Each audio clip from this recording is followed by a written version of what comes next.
Edukasyon ang susi ng kinabukasan. Marahil ay hindi na ito bago sa inyong pandinig. Mula pagkabata, ito na ang tuwiran sa atin ng ating mga magulang, guro at nakatatanda. Isang paaralang puno ng pag-asa, pangarap at paniniwala. Ngunit paano kung iilan na lamang ang may kakayahan na abutin ang susi ng kinabukasan? Paano kung ang pagpasok sa paaralan ay isa na lamang pangarap para sa karamihan? Ayon sa ulat ng UNESCO Global Education Monitoring Report of 2023, humigit kumulang 244 milyong kabataan sa buong mundo ang hindi nakapag-aral.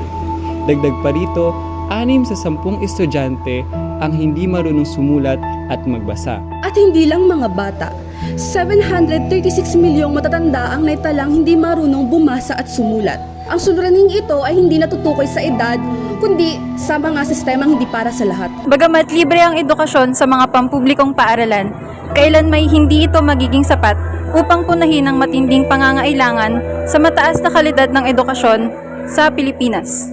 Dahilan, ang kahirapan, kakulangan sa interes sa pag-aaral at ang maagang pag-aasawa. At kahit may paaralan, paano kung hindi naman epektibo ang pagkatuto? Ayon din sa PISA, pumangalawa sa pinakahuli ang Pilipinas sa reading, mathematics at science mula sa 81 bansa.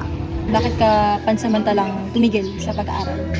Hindi po kasi enough yung pera na kinikita ni Papa. Tapos meron pa po akong 2 kapatid na pinag-aaral niya din po. Kaya nakapag-decide po ako na maghanap po muna ngayon ng work. Iisa lamang si Eli sa milyon-milyong kabataan sa Pilipinas at sa buong mundo ang hindi nabigyan ng pagkakataong makapasok sa paaralan. Mula rito, iilang katanungan ang sumisigaw. Paano kung sila rin ay nabigyan ng pagkakataon? Paano kung ang magandang kinabukasan ay abot kamay ng karamihan?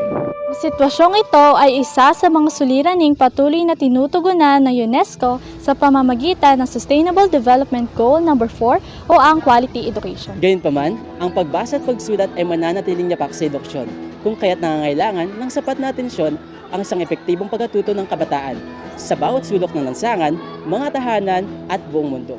Hindi marapat na manatiling tanong ang edukasyon, bagkos ituring itong katiyakan. Ang lahat ng bata ay may lugar sa paaralan. Ang bawat isa ay may karapatang matuto, at ang susi ng kinabukasan ay hindi para sa iilan lamang.